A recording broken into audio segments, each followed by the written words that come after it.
kertas ini adalah sebuah simbol di mana pada masa itu disebut masa kegelapan. Dibilang kosong banget sih enggak. Iya. Tetapi Tuhan nggak bersuara lagi, nabinya. Ratap sejarah Alkitab. Guys, tau gak di Alkitab itu ada namanya antara perjanjian lama dan perjanjian baru itu ada satu kertas kosong. Di tengah-tengahnya. Bukan buat catatan ya teman-teman.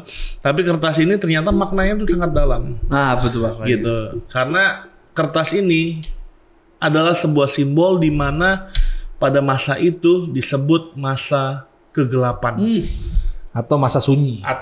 Berapa lama tuh Nok masa kegelapannya? Berapa lama, Bill? 400 tahun. Bus. 400. Nggak lama, 400 tahun doang. Nah, kenapa disebut masa kegelapan dan masa sunyi, Bill? Karena di situ nggak ada suara Tuhan bisa dibilang. Nabi-nabi Tuhan tuh nggak diutus.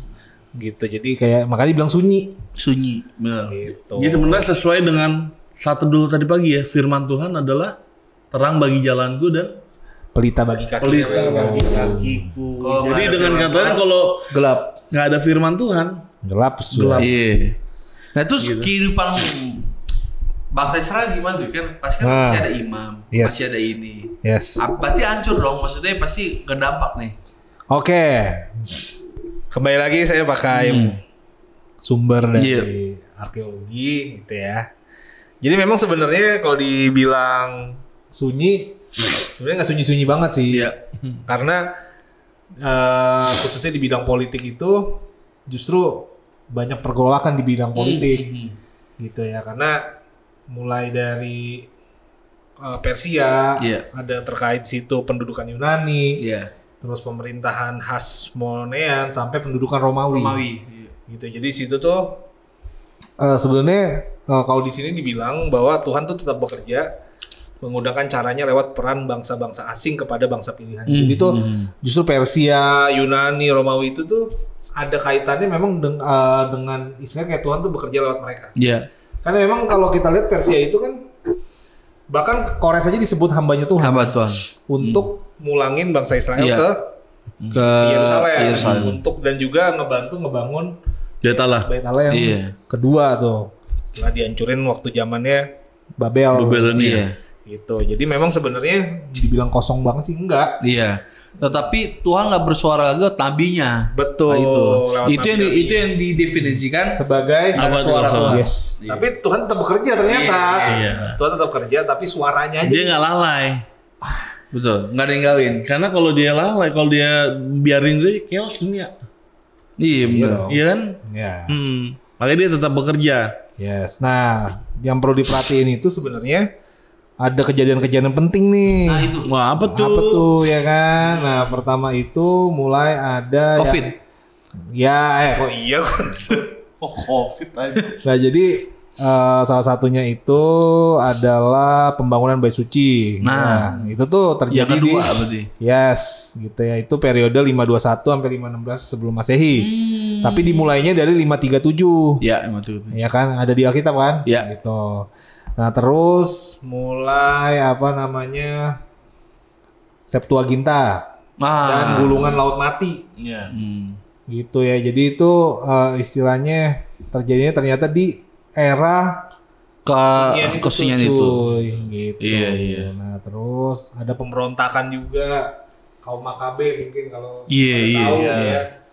Situ. Nah, jadi emang intinya semuanya itu tuh istilahnya kayak apa ya?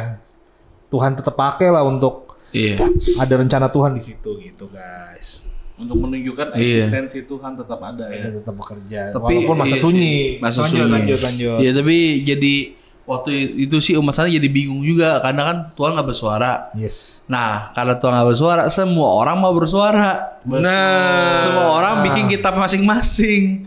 Makanya kalau waktu bikin kanon PL awal-awal tuh itu kan ada ribuan bahkan banyak ada kitab-kitab apokrifa itu atau Kanonika yang dipakai Katolik sekarang tuh Makabe, Tobit, Yudit, Sirak di abad itu. Walaupun bagus untuk sejarah, cuman wibawa kanonnya aja yang Bahkan muncul kitab-kitab yang menyesatkan ya. Iya. Kayak Henok gitu. Henok itu sejarah. Oh sorry sejarah gitu. Iya, apa semua kitab-kitab yang ada di Kronika itu kitab yang bagus untuk sejarah. Iya, sejarah. Kita bisa lihat Petrus, kisah Petrus, pertobatan Petrus, lihatnya dari itu malah Henok. Oh, oke. Sorry, Henok kok dari Henok ya. Yang di Kronika pokoknya. Ini, Lebih lengkap pokoknya. Barnabas. Sih.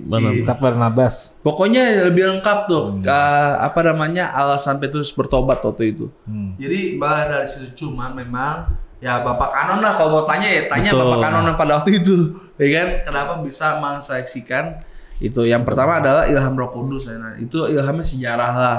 Nah, tapi dari sini tuh chaosnya itu ya itu umatnya bingung nih, gua harus ngerank mana? Akhirnya pada bikin kitab ya. Bahkan Iya. bikin masab kayak sekte sendiri jadinya, ada yang ini Farisi, ada Iya, golongan betul. ini, golongan ini Saduki. Saduki. nah itu.